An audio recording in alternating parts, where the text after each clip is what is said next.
اسے ذلیل کر کے واپس زمین کی طرف پھینک دیا جاتا ہے، پھر وہ روح قبر میں لوٹا دی جاتی ہے۔ تو اصل حقیقت اللہ تعالیٰ علم، لیکن احادیث سے، صحیح احادیث سے ہمیں یہ پتہ چلتا ہے، ٹھیک ہے، کہ کس طرح سے وہ عمل ہوتا ہے۔ اور اس کے دلائل دیکھیے قرآن میں بھی ہم کو ملتے ہیں، جیسے سورہ انعام میں آتا ہے کہ وَلَوْ تَرَى إِذِ الظَّالِمُونَ فِي غَمَرَاتِ الْمَوْتِ، ولو ترا، اور جب تم دیکھو، اور اگر تم دیکھو، اذ الظالمون، جب ظالموں کو، فی غمرات الموت، غمرات موت یعنی موت کی سختیوں میں، ٹھیک ہے، اگر تم دیکھو گے نا تو کس کو، ظالموں کو، ان کے جب روح نکلنے کا عمل ہوتا ہے، ان کی جب موت کی سختیاں ان پر جب طاری ہوتی ہے، تو اس وقت کا ان کا حال کیا ہوتا ہے، والملائکۃ، اور فرشتے، باسطو، وہ کیا کرتے ہیں، پھیلاتے ہیں، ایدیہم، ان کے ہاتھوں کو، کس لیے پھیلاتے ہیں، ہاتھ پھیلاتے ہیں مطلب ہاتھ وہ آگے بڑھاتے ہیں، اور کیا کیا کرتے ہیں، وہ کہتے ہیں اخرجو، نکلو، انفسکم، تمہاری جانیں، یعنی اپنی جان کو نکالو، ایک دم ہمارے حوالے کرو، الیوم، آج، تجزون عذاب الہون، تم کو جزا دیا جائے گا توہین والے عذاب کا، ذلت والا عذاب آج تم دیے جاؤ گے۔ سورہ انفال میں بھی آتا ہے وَلَوْ تَرَى إِذْ يَتَوَفَّى الَّذِينَ كَفَرُوا، وَلَوْ تَرَى، اور اگر تم دیکھتے جب وفات کرتے ان لوگوں کو جو کفر کیے، یعنی جب فرشتے آتے وہ روح قبض کرتے کافروں کی، تو کیا کرتے، الملائکۃ یضربون وجوہہم، فرشتے کیا کرتے، وہ مارتے ان کے چہروں پر، ضربیں لگاتے، پیٹتے ان کو، وہ ادبارہم، اور ان کی پیٹھوں پر بھی، چہرے بھی اور پیٹھ پر بھی بہت پٹائی ہوتی، اور کیا ہوتا، وذوقوا عذاب الحریق، اور کہا کہتے وہ چکھو اب عذاب الحریق، جلنے والا مزہ، عذاب کا مزہ۔ تو ظالموں اور مجرموں کے ساتھ کیا ہوتا ہے، بہت سختی کا معاملہ ہوتا ہے،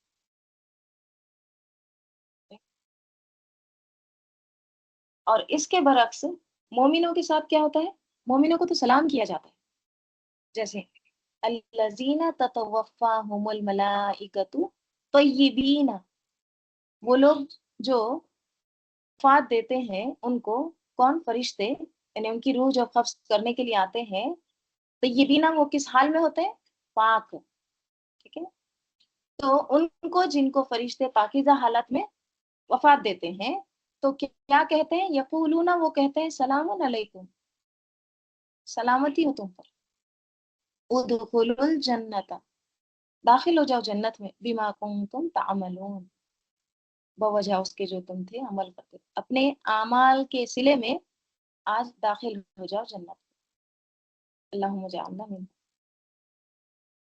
ٹھیک ہے۔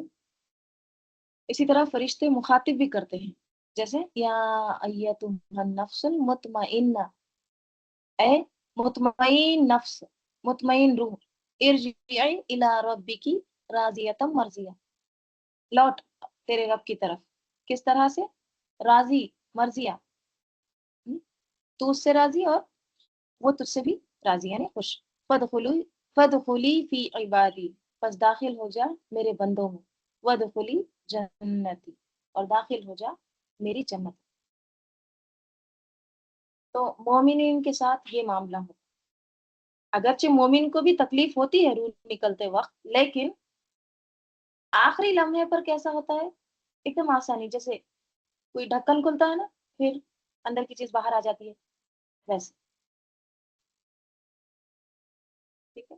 دیکھیے پیچھے کے سورے میں ہم نے پڑھے تھے نا، کیا، سورہ نبا میں انا انذرناکم عذابا قریبا، آخری آیت تھی نا، تو بے شک ہم ڈراتے ہیں تم کو عذاب قریب سے، تو یہ عذاب قریب کیا ہے، موت، تو اس کی تفصیل فوراً اگلی صورت میں بتا دی گئی، ٹھیک ہے۔ تو ایک تو قیامت ہے، ٹھیک ہے، عذاباً قریب، وہ بھی قریب ہی ہے، لیکن اس سے بھی قریب کیا ہے، اس کی موت کا وقت۔ تو ہم کو احادیث سے اور آیتوں سے یہ دلائل ملتے ہیں کہ موت کی سختیاں ہیں، غمرات الموت ہیں، اب ذرا تصور کریے آپ کہیں بیٹھے ہیں، اپنے گھر میں ہی ہیں، اور اچانک آپ کے پاس کوئی اجنبی آ جائے، انون شخص، آپ جس کو آپ نے دیکھا ہی نہیں، اس کو آپ جانتے نہیں اس کو، اچانک کوئی سامنے آ جائے آپ کے، کیا محسوس کرتا ہے؟ خوف ہوتا ہے یا نہیں ہوتا؟ گھبراہٹ شروع ہو جاتی ہے۔ آج یہ ساری چیزیں ہم سے پردے میں ہیں۔ اب ذرا تصور کریے کہ اگر فرشتہ فزیکلی پورا ہوش و حواس کے ساتھ آپ کے سامنے آ کے بیٹھ جائے، آپ اس کو دیکھ رہے ہیں، معلوم نہیں کس شکل میں آئے گا۔ مومنین ہے تو ان کے لیے تو بہت خوبصورت، اچھے دکھنے والے آئیں گے، اور یہ ہر ایک کو اس سے گزرنا ہے، ہر ایک کو، مومن ہو کافر ہو، سب کے لیے آئیں گے فرشتے۔ وجاءت سکرۃ الموت بالحق، موت کی جو سختیاں ہیں نا، موت کی جو تکالیف ہے وہ بہت شدید ہے، right؟ ایک حدیث میں آتا ہے، دیکھیے آپ صلی اللہ علیہ وسلم کو بھی موت کی سختیاں تھیں، اور سب سے زیادہ تھی۔ نبی صلی اللہ علیہ وسلم نے فرمایا کہ موت کی تمنا نہ کرو، کیونکہ جان کنی کی تکلیف بہت شدید ہوتی ہے، یعنی جب فرشتے روح نکال رہے ہوتے ہیں تو یہ تکلیف بہت سخت ہوتی ہے۔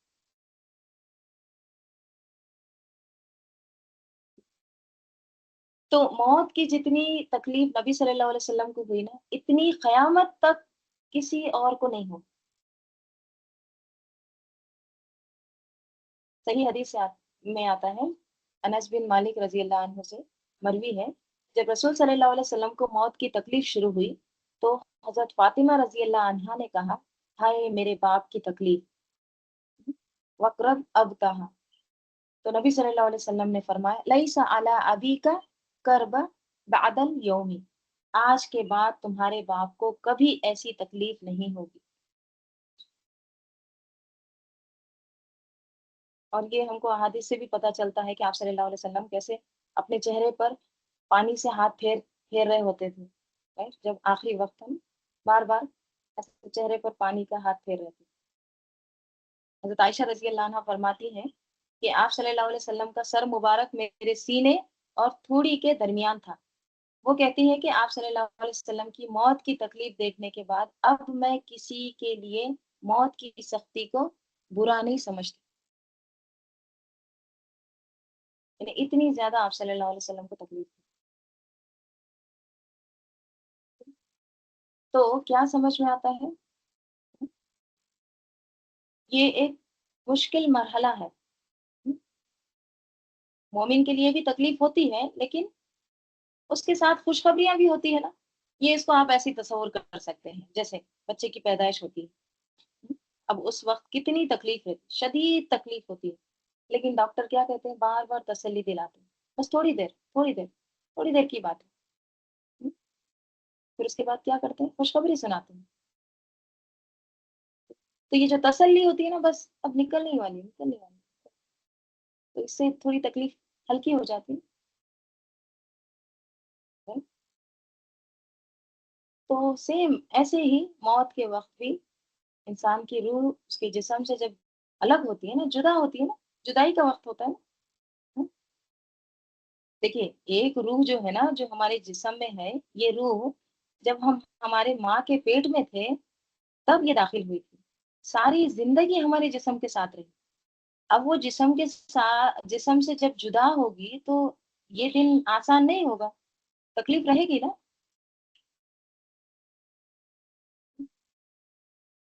تو موت کی سختیاں ہیں، اس لیے ہم کو کیا کرنا چاہیے، اس کی تیاری کرنی چاہیے، ہر وقت ہم کو تیار رہنا چاہیے، ہم کہیں بھی ہو، کسی بھی حال میں ہو، موت کہیں بھی کسی بھی وقت آ سکتی، کوئی بھی ایج میں آ سکتی، اس سے کوئی نہیں بچ سکتا۔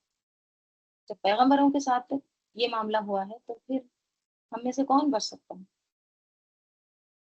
اور دیکھیے موت کی جو یاد ہے نا، یہی وہ چیز ہے جو انسان کو اصلاح کی طرف لاتی ہے، ٹھیک ہے نا؟ موت کی یاد دہانی انسان کو نیکی کی طرف بار بار پلٹاتی ہے.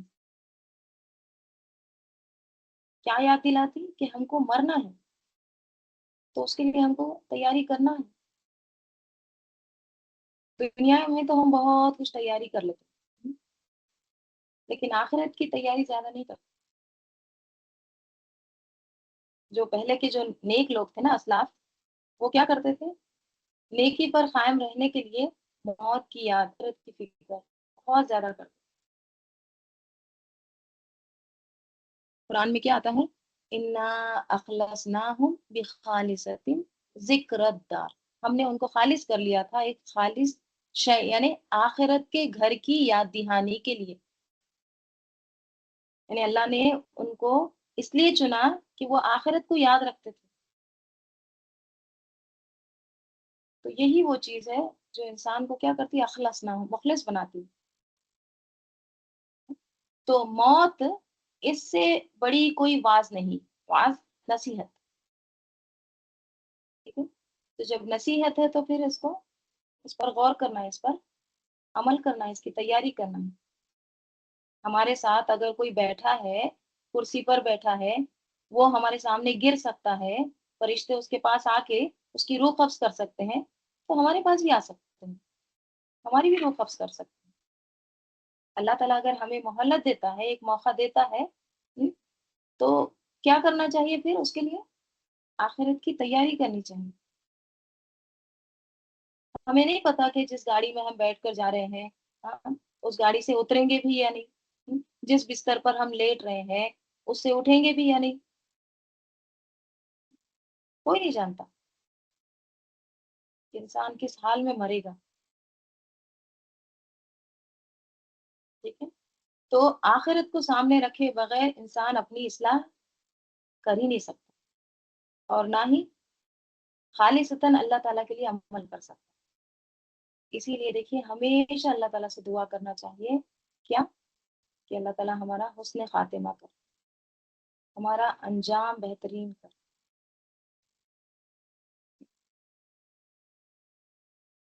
تو آگے اللہ تعالیٰ یہاں پر کیا فرما رہے ہیں کہ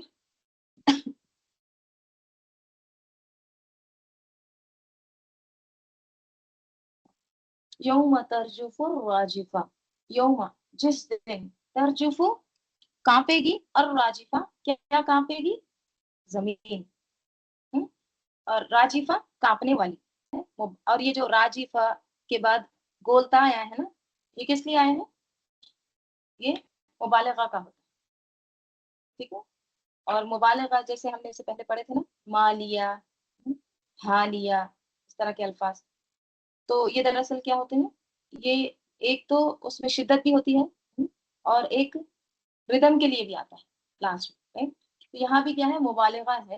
تو اللہ تعالیٰ کہہ رہے ہیں جس دن کانپے گی، کانپنے والی، یعنی اس سے مراد ہے زمین، یعنی وہ زلزلہ آئے گا. زمین بھی کیا ہو جائے گی؟ خود بھی کانپے گی، اور پھر ہلا ہلا دی سب کچھ. رجفہ یرجفو، کانپنا، ہلنا کے معنی. پھر کیا ہوگا؟ تتبعوها الرادفہ، پیچھے آئے گی اس کے، الرادفہ، پیچھے آنے والی. اس کے پیچھے آئے گی پیچھے آنے والی. کیا آئے گی پیچھے؟ پیچھے کیا آتی ہے موت کے بعد؟ قیامت.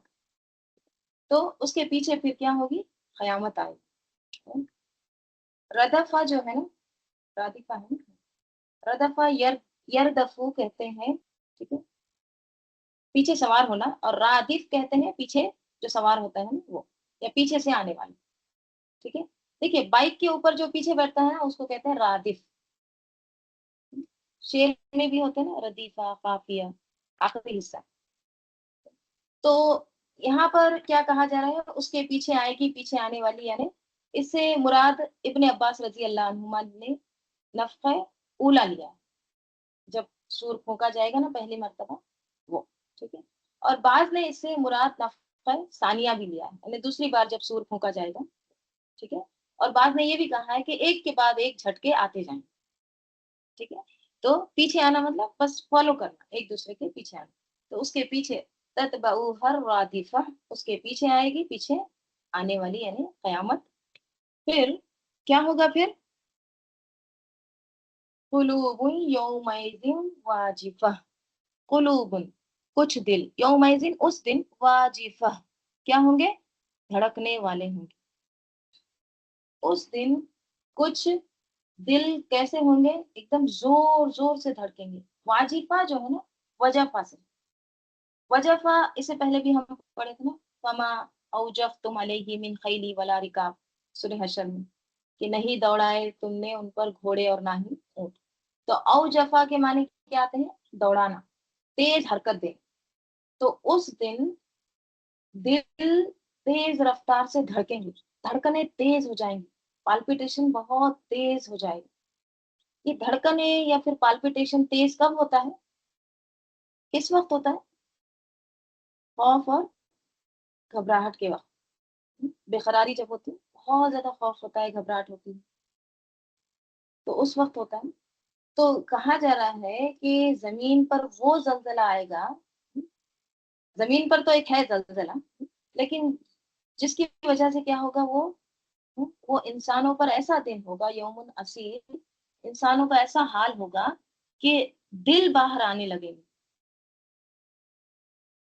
قلوب یومئذ واجفہ، بہت زیادہ ہلا دینے والا دل، تیز رفتار سے دل دھڑکتے ہیں.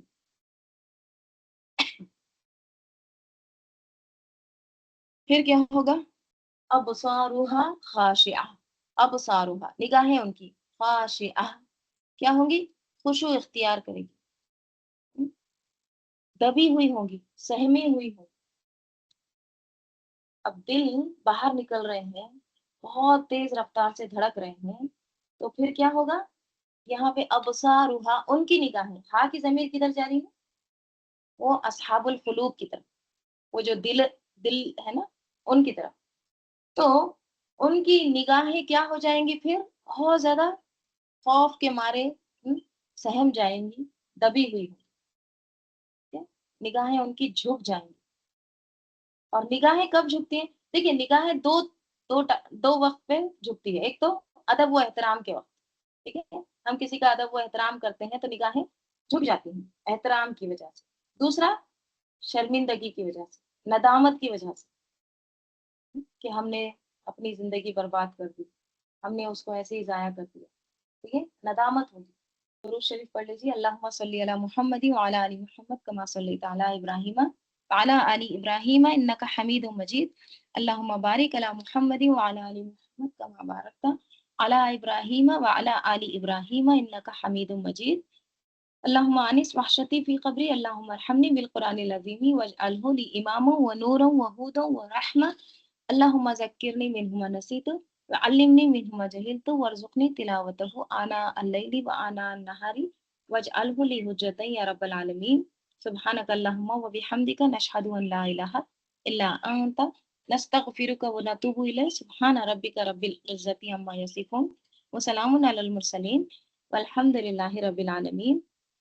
والعصر ان الانسان لفی خسر الا الذین آمنوا وعملوا الصالحات وتواصوا بالحق وتواصوا بالصبر. السلام علیکم ورحمۃ اللہ وبرکاتہ.